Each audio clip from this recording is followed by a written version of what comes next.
ఎందుకంటే నా మొహమే అలాంటిది. ఎవరు చూసినా తిట్టాలనిపిస్తుంది. మంచి వాళ్ళకి కోపం వచ్చేస్తుంది. అలా ఏం లేదు, చక్కగా ఉంటారు మీరు. నాదే తప్పు. వెనక ముందు ఆలోచించకుండా ఏవేవో మాట్లాడేస్తాను. క్షమిస్తారు కదా? క్షమించారంటే మళ్ళీ తిడతారా? కొంచెం తిడతానేమో, కానీ తక్కువ కోపంతో. క్షమించేంత పెద్దవాడిని కాదు నేను, ఇంకా వయసులో చిన్నవాడిని. అయిపోయినవన్నీ మర్చిపోండి. ఎందుకంటే పాతవి మర్చిపోతే కొత్త కొత్తగా కోపడొచ్చు కదా. నేను కోప్పడకూడదు అనుకుంటుంటే మీరేమో నన్ను కొత్తగా కోప్పడమంటున్నారు.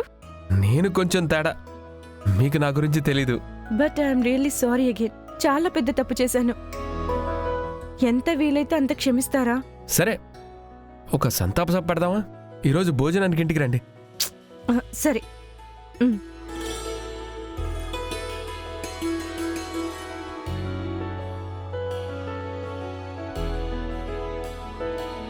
ఇప్పటి నుంచైనా నువ్వు కొంచెం కోపం తగ్గించుకో.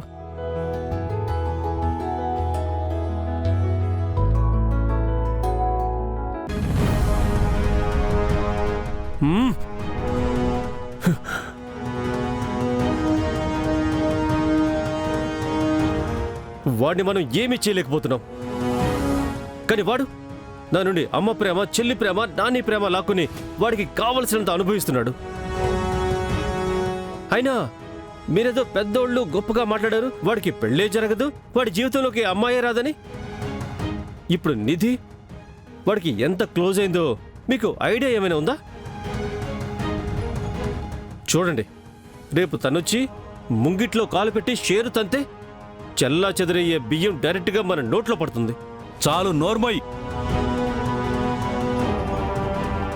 నిజం చెప్తే అందరికీ మండుతుంది డాడ్, కానీ మండే నిజాన్ని ఆర్పేది ఎవరు? నేను.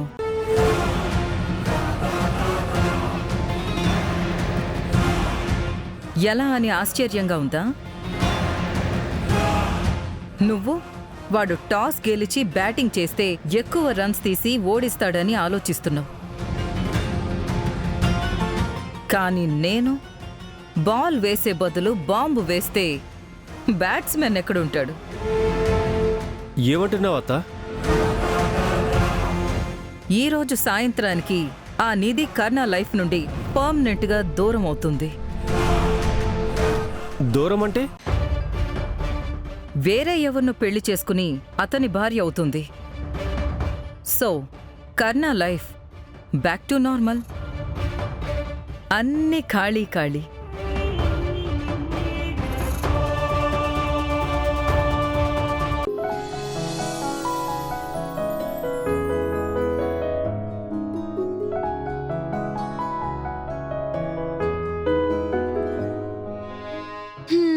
ఏంటి శాంతి బేబీ, ఎక్కడికో వెళ్ళడానికి రెడీ అవుతున్నట్టున్నావు? వెళ్ళి త్వరగా రెడీ అవ్వు, కర్ణ వాళ్ళ ఇంటికి వెళ్ళాలి.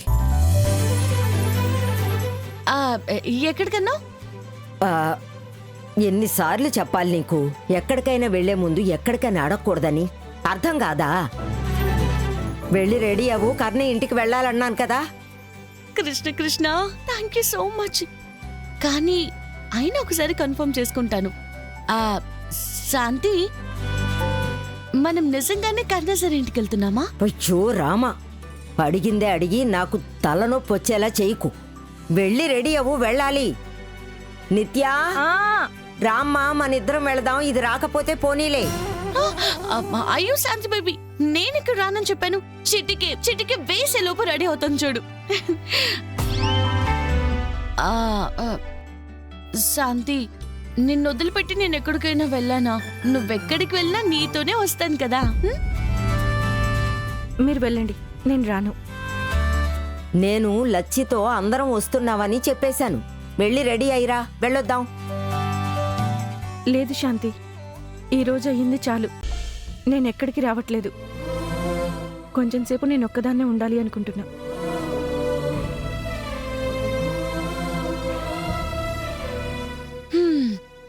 ఈరోజు మన ఇంట్లో ఏమైంది?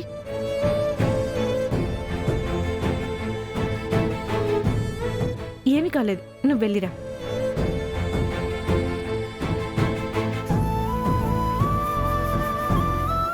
ఈరోజు మన ఇంట్లో ఏమైంది? అక్కెందుకు అలా ఉంది? ఇలా రా, ఆ, కూర్చో. నాకు కోరికుంది, అదేంటో చెప్తే నెరవేరుస్తావా? శాంతి, ఎందుకు ఇలా మాట్లాడుతున్నావు? మీ ఇద్దరికి ఏమైంది? అదంతా మర్చిపో. నేను అడిగేదానికి ఊనా ఊహునా అది చెప్పు. హ్మ్, నీ మాటని నేనెప్పుడైనా కాదన్నానా? అలా అయితే ఉమ్, నేను ఒక అబ్బాయిని చూపిస్తే ఉమ్, నువ్వు అతన్ని పెళ్లి చేసుకుంటావా?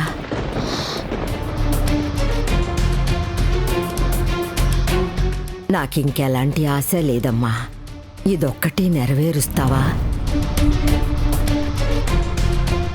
మమ్మల్ని పెంచి పెద్ద చేసిన చెయ్యి, పడిపోతే లేపి ఓదార్చిన చెయ్యి, ఇప్పుడు అదే చెయ్యి నా మాట కోసం ఎదురు చూస్తుంది. కాదని ఎలా చెప్పాలి? ఏంటి అంతగా ఆలోచిస్తున్నావు? నేను చూపించే అబ్బాయిని పెళ్లి చేసుకోవా? శాంతి, ఏం చేస్తున్నావు? నా జీవితంలో ఇలా అయితే తన దగ్గర మాట తీసుకుని తన జీవితాన్ని కంట్రోల్ చేస్తున్నావా? నిత్య, నువ్విందులో దూరంగా ఉండు. ఎందుకు దూరంగా ఉండాలి? ఏ కారణానికి నా డిసిషన్ మూలన నా చెల్లెల జీవితం డిస్టర్బ్ అవ్వడం నాకు ఇష్టం లేదు.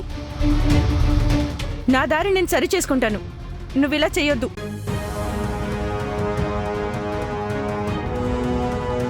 సరి చేసుకుంటావా? అంతలో ఏం జరిగింది ఇప్పుడు? అవడానికి ఏముంది? తేజస్ అమ్మా నాన్న మా పెళ్లి ఒప్పుకోలేదు, కర్ణ ఒప్పిస్తానని చెప్పారు. ఇంతలోనే శాంతి నీ దగ్గర ఇలా సీన్ చేస్తుంది. అక్క, ఏం మాట్లాడుతున్నావు? బావ వాళ్ళ ఇంట్లో మీ పెళ్లి ఒప్పుకోలేదా? ఎందుకు? ఏమైందంట? ఎవరైనా అతని ఇంట్లో వాళ్ళతో మాట్లాడితేనే కదా విషయం తెలిసేది. వాళ్ళెవరో ఏమిటో ఎవరికీ తెలియదు కదా. కానీ తేజస్ ఎవరో మనకు తెలుసు కదా. అలా అనుకున్నందుకే ఇంత పెద్ద రామాయణం జరిగింది. నిధి పెళ్లి విషయంలో అలా జరగడానికి నేను ఒప్పుకోను. పరిస్థితులు, మనసు అన్నీ చక్కగా అర్థమైన తర్వాతే నేను ఆ నిర్ణయం తీసుకుంటాను. అంటే నేనే నువ్వో ఎవరినో చూపించి పెళ్లి చేసుకోమని చెప్తే ఇది కళ్ళు మూసుకొని పెళ్లి చేసుకోవాలా? రేపు జీవితం గడపాల్సిన తను. నువ్విప్పుడు మాట తీసుకొని ఏం సాధించాలనుకుంటున్నావు? నీకు జరిగిన అన్యాయం దీనికి జరగకుండా నేను చూసుకుంటాను. ఇప్పుడు నువ్వు దానికి చేస్తున్నది కూడా అన్యాయమే, కానీ భిన్నంగా చేస్తున్నావు అంతే. అంటే నువ్వే. ఒక్క నిమిషం ఊరుకో, నేను మీ ఇద్దరి మాట వింటాను. శాంతికి ఇష్టమయ్యి, నీకిష్టమయ్యి, నాకిష్టమైతేనే ఆ అబ్బాయిని పెళ్లి చేసుకుంటాను. ఇప్పుడు నేను శాంతికి మాటిస్తున్నాను, అది నేను తప్పకుండా నిలబెట్టుకుంటాను. అలా కాదు. అలా కాదు, ఇలా కాదు, ఇంకేం లేదు. నేను వెళ్ళి రెడీ అవుతాను. బాయ్.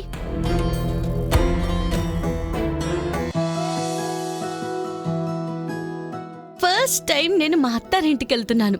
ఈ చీరలో నేను రెడీ అయితే చూసి కర్ణ సార్ ఫ్లాట్ అయిపోవాలి. కర్ణ సార్ మాత్రమే కాదు, ఇంట్లో అందరూ ఫిదా అయిపోవాలి. ఈమె మా ఇంటి కోడలని అనౌన్స్ చేసేయాలి. అలా రెడీ అవుతాను.